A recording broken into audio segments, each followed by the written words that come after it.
네, 안녕하세요. 이전 영상에 이어서 바로 객체 지향 개념 진행해 보도록 하겠습니다. 그래서 일단 접근 제어자가 뭐냐라고 했을 때는 캡슐화를 할 수 있게 해주는 캡슐이라고 볼 수 있고요. 어디에서 객체 단위가 아닙니다. 클래스 단위예요. 즉 어디에서 이 멤버 변수나 멤버 함수에 접근할 수 있는지에 대한 접근을 제한하는 역할을 하는 게 접근 제어자거든요. 그래서 이 접근 제어자에는 대표적으로 public, protected, private 이렇게 세 가지가 있고요. 뭐 언어에 따라서 좀 다르긴 한데 어쨌든 기본적으로는 이 세 가지가 접근 제어자예요. 그래서 public 같은 경우에는 어디서든 어디서든 접근이 가능해요. 즉 전역 함수든 뭐 다른 CPP 파일이든 함수 선언만 있으면은 그 함수 안에서 객체를 이용해서 어디서든지 멤버 변수 함수에 접근이 가능하고 퍼블릭 요소에 접근이 가능하고요. 그다음에 프로텍티드 같은 경우에는 상속 관계에서 자식의 클래스에서만 부모의 이제 프로텍티드 요소에 접근을 할 수가 있어요. 즉 상속 관계에서 프로텍티드는 의미가 있어지거든요. 단일 클래스일 때는 프로텍티드로 해놓으면 그냥 프라이빗과 동일합니다. 외부에서 못 봐요, 어차피.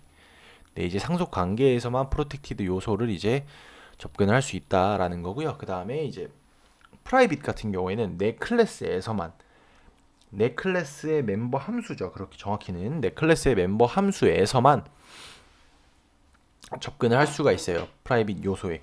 그래서 접근 제어자는 어디에서 접근을 할지에 대한 그 단계를 지정하는 걸 접근 제어자라고 한다.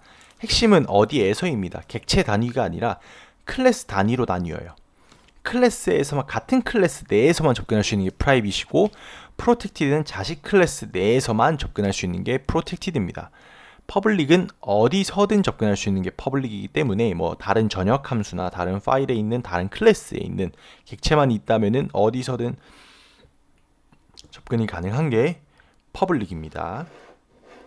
그래서 이 접근 제어자의 접근 단계를 설정을 해서 각 멤버 변수의 이제 단계를 설정을 해서 어, 캡슐화를 진행을 하고요. 멤버 변수는 거의 무조건적으로 프라이빗으로 만드는 게 낫습니다. 왜냐하면 멤버 변수를 접근할 수 있게 열어버리면은 변경과 동시에 읽을 수도 있지만 변경도 동시에 자유롭게 가능하거든요. 그렇게 되면 이제 어디서든지 접근해서 변경할 수 있기 때문에 그렇게 되면 캡슐화가 안 되잖아요. 즉 객체 고유의 상태값이 아닙니다. 왜냐 어디서든 객체를 통해서 멤버 변수를 바꿀 수 있기 때문에 곧 객체의 상태를 어디서든지 변경할 수 있다는 말이 되겠죠. 그거는 만약에 악의를 가진다고 하면은 정말 잘못된 프로그래밍을 할 수도 있는 거고 그리고 객체에 잘못된 값이 들어가는지에 대한 검증도 불가능해집니다. 예를 들어서 HP를 이제 깎는 HP를 감소한다라는 함수로 호출했을 때 이제 만약에 예를 들어서 HP라는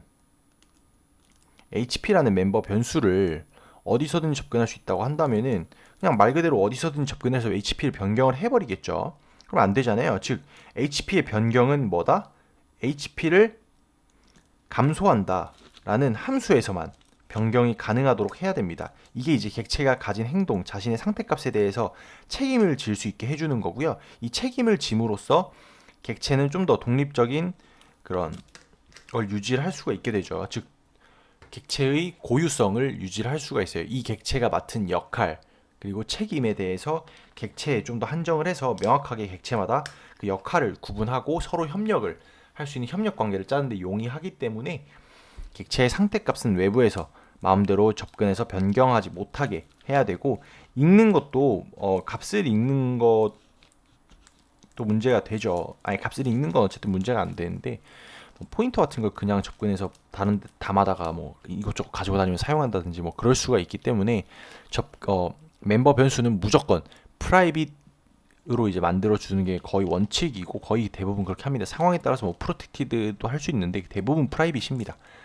그렇게 하고 뭐 이제 내부적으로 프라이빗 함수를 사용할 때는 프라이빗 함수를 사용하기도 하고 내부적으로 이제 코드의 가독성을 위해서 중복되는 기능을 이제 빼는데 굳이 외부에 공개할 필요가 없는 거예요. 외부에 공개할 필요가 없는 함수다 그러면은 퍼블릭으로 만들 이유가 없잖아요. 프라이빗으로 만들어서 내부적으로 이제 퍼블릭 함수들의 지원 기능이나 중복 기능을 제거하는 형태로 이제 사용을 하면 되죠. 그렇게 이제 할 수도 있고요. 이런 식으로 접근 제어자는 어디에서 접근, 누군지가 아니에요. 어디에서 접근하는지를 제한한다라는 겁니다. 누군지라고 했으면은 객체가 호출하면 무조건 객체에 의해서 호출이 돼야 되잖아요. 왜냐? 해당 클래스 타입으로 생성된 객체이기 때문에 그 클래스 안에 정의되어 있는 멤버 변수에 접근하려면은 객체를 통해서만 접근해야 되고, 누군지라고 제한을 하는 거면은 객체를 통해서 접근했으니까 프라이빗이든 퍼블릭이든 프로텍티든 상관없이 접근이 다 돼야 되는데, 객체가 현재 존재하고 있는, 객체가 현재 위치하고 있는, 호출하고 있는 시점의 함수나 뭐 그런 범위 스코프 내에서 이제 확인을 하거든요. 그렇게 되면은 이제 이거는 멤버 함수가 아닌데 접근하려고 하고 있네. 그러면 프라이빗인데 멤버 함수가 아닌 곳에서 접근을 하면 같은 클래스 내부가 아니기 때문에 객체로 접근한다고 해도 할 수가 없죠. 불가능하죠. 그렇기 때문에 이런 식으로 어디에서 접근하는지를 제어하는 게 접근 제어자다라고 볼 수 있고요. 생성자는 말 그대로 객체의 메모리 공간이 할당된 후에 객체의 초기 값을 세팅해주는 함수, 특별한 함수를 생성자라고 하고요. 이 생성자는 객체의 초기 값을 세팅해주는데 굉장히 큰 의미가 있습니다.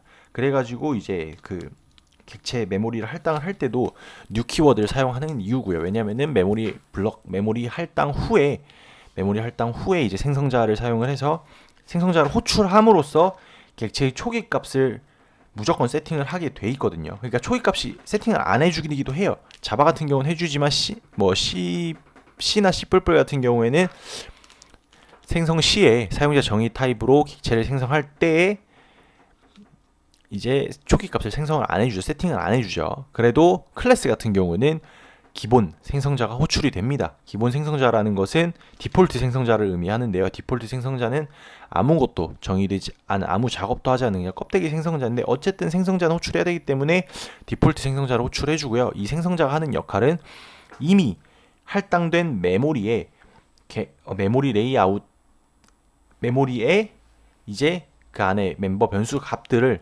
다 초기화 해준다. 내가 지정할 수도 있고, 초기화 값으로 지정을 할 수도 있고, 지정한 초기화 값, 즉 함수기 때문에 매개 변수를 받거든요. 반환 타입은 없습니다. 보이드가 아니라 존재하지 않아요. 왜냐? 객체가 생성될 때 우리가 호출하는 게 아니라 컴파일러가 호출해주는 함수이고, 우리가 생성한 문법에서 이제 괄호나 중괄호로 그 안에다가 매개 변수를 넣어주면은 매개 변수의 타입에 맞는 생성자를 호출해 줍니다.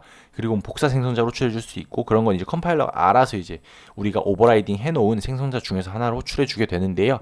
이런 생성자들을 호출해주는 생성자가 이제 컴파일러가 객체 생성 시점에 메모리를 할당 받은 뒤에 이제 생성자를 호출해서 객체를 초기화한 다음에 최종적으로 해당 메모리 주소를 반환을 하게 되는 겁니다. 동적 할당했을 때. 그래서 생성자는 객체의 생성 시점의 값을 초기화해주는 특별한 함수라고 정의를 할 수가 있고, 생성자 이름은 우리가 정의하는 게 아니라 클래스 이름과 동일합니다. 클래스 이름과 동일한데 뒤에 괄호가 있고 앞에 반환 타입은 없어서 아예 안 붙입니다. 보이드가 아니에요. 안 붙여요. 그래서 이런 함수가 멤버 함수죠. 멤버 함수가 생성자이다. 당연히 멤버 함수이기 때문에 접근 제어자의 영향을 받고요. 네, 그렇게 할 수도 있습니다. 그리고 이제 생성자로 초기화를 해야 하는 이유에 대해서 개인적인 생각을 말씀을 드리면은, 객체의 상태를 객체 생성 시점에 확정 지을 수가 있어요. 즉, 이 객체는 이런 상태 값을 가지고 이런 값들을 가진 다음에 이 상태에서 시작할 거야. 이 상태에서 시작할 거야 라는 걸 객체 생성 시점에 이거를 명확하게 명시할 수가 있습니다. 그래서 객체를 생성할 때, 이 객체는 생성할 때 최소한 이러이러한 값들을 초기화를 해줘야 되는구나, 이 초기화를 의미 있는 값으로 초기화를 해줘야 되는구나를 인지할 수 있고, 우리가 이제 초기화를 해주지 않고 그 뒤에 이제 뭔가 함수로 이제 객체를 초기화한다고 하면은 이미 생성된 객체 값들을 대입하는 거고, 생성자 같은 경우에는 객체 생성 시점에 초기화를 담당합니다. 초기화와 대입은 달라요.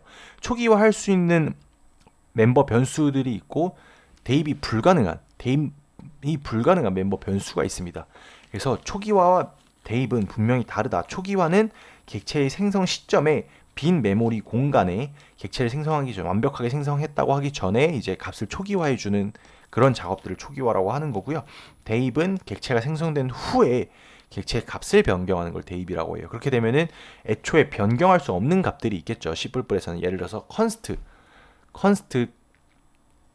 상수값이나 참조값, 애초에 널 포인터가 들어올 수 없죠. 참조는 참조값, 참조 멤버 변수, 그리고 이제 부모 부모 생성자를 호출해야 되는 경우 대입에선 불가능하죠. 그런 경우 하나 더 있는데 나중에 정리하죠. 이런 경우에 컨스트 상수는 선언되자마자 값을 대입해 줘야 되는 게 맞는데 클래스에 정의할 때는 선언만 해도 돼요. 왜냐면은 어차피 클래스는 객체가 생성되는 시점에서야 비로소 그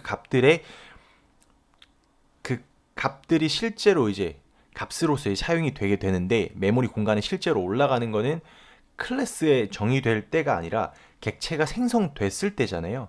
그렇기 때문에 메모리 공간에 올라가기 전에만 값이 초기화가 돼 있으면 되기 때문에 객체의 생성 시점, 객체의 초기화를 담당한 생성자, 그 중에서도 컨스트럭터 리스트, 생성자 초기화 리스트에까지만 초기화를 허용을 하는 겁니다. 그때 값을 넣어주면은 내가 그걸 컨스트 상수나 참조 변수에 대한 초기화로 봐주겠다라는 겁니다. 그래서 초기화와 대입은 확실히 다르다, 완벽히 나눠져 있다 라고 볼 수 있는 거고요. 그걸 초기화 리스트에서 안 하고 대입에서 하려고 하면 생성자 블럭이지만, 생성자 내부이긴 하지만 이미 객체가 생성된 뒤에 이제 대입을 하는 것이므로 컨스트 상수나 뭐 부모 생성자의 호출이나 참조 변수의 초기화는 불가능하다. 거기다 값을 대입해 주는 건 불가능하다. 거기서부터는 대입이다. 즉 블럭 안에서 일어나는 건 대입이고, 생성자 초기화 리스트에서 해주는 건 객체가 생성 시점의 초기화다라고 볼 수 있습니다. 그래서 객체를 생성 시점에 유효한 값을 가지도록 하기 위해서 생성자로 값을 초기화해 주는 거고, 대입보다는 초기화 리스트에서 진행을 해 주는 겁니다. 이런 이유.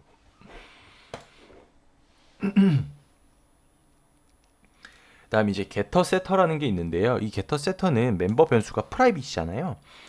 그러면 어쨌든 멤버 변수의 값이 변해야 돼요. 값이 변해야 되는데, 그럴 때 이제 값을 변경해 주는 거, 그리고 값을 새로 대입해 줄 때 set을 사용하고요. getter 같은 경우에는 그 값을 이제 접근해서 읽어오고 싶을 때 getter를 사용을 합니다. 그래서 getter와 setter는 우리가 정의하는 함수긴 하지만 워낙 이제 범용적으로 이런 목적에서 멤버 변수의 값이 뭔지 궁금할 때 get 멤버 변수명, get 멤버 변수명 이런 식으로 정의해서 이제 getter의 값을 리턴을 받고, 멤버 변수의 값을 리턴을 받고, setter 같은 경우에는 set 멤버 변수명 하면 이제 뭔가를 세팅하는, 즉 멤버 변수 값을 이제 생성자에서 초기화를 안 하고 setter를 이용해서 하나하나씩 세팅을 해줄 수도 있고요. 그리고 만약에 값을 변경해야 할 때, 즉 값을 변경해야 할 때 setter를 이용을 할 수가 있어요. 그래서 getter는 멤버 변수의 값을 읽고 싶을 때 getter라는 함수를 이용해서 읽고, 그 다음에 setter라는 함수는 멤버 변수의 값을 변경하거나 새로 대입하고 싶을 때 setter라는 함수를 사용한다고 말씀을 드렸어요. 자, 근데 이게 이제 뭐랄까 조금 생각이 좀 의견이 분분한 부분이긴 해요. getter 같은 경우는 어차피 그 값을 반환만 하기 때문에 일반 가평, 즉 뭐 인트나 플롯, 더블 같은 이런 가평들은 데이터를 복사해서 반환하거든요. 즉 가지고 있는 값을 반환을 하기 때문에 우리가 원본 포인터로 반환을 하는 게 아니면은 값만 읽으려고 하는 경우에 이제 getter를 사용을 하잖아요, 많이들.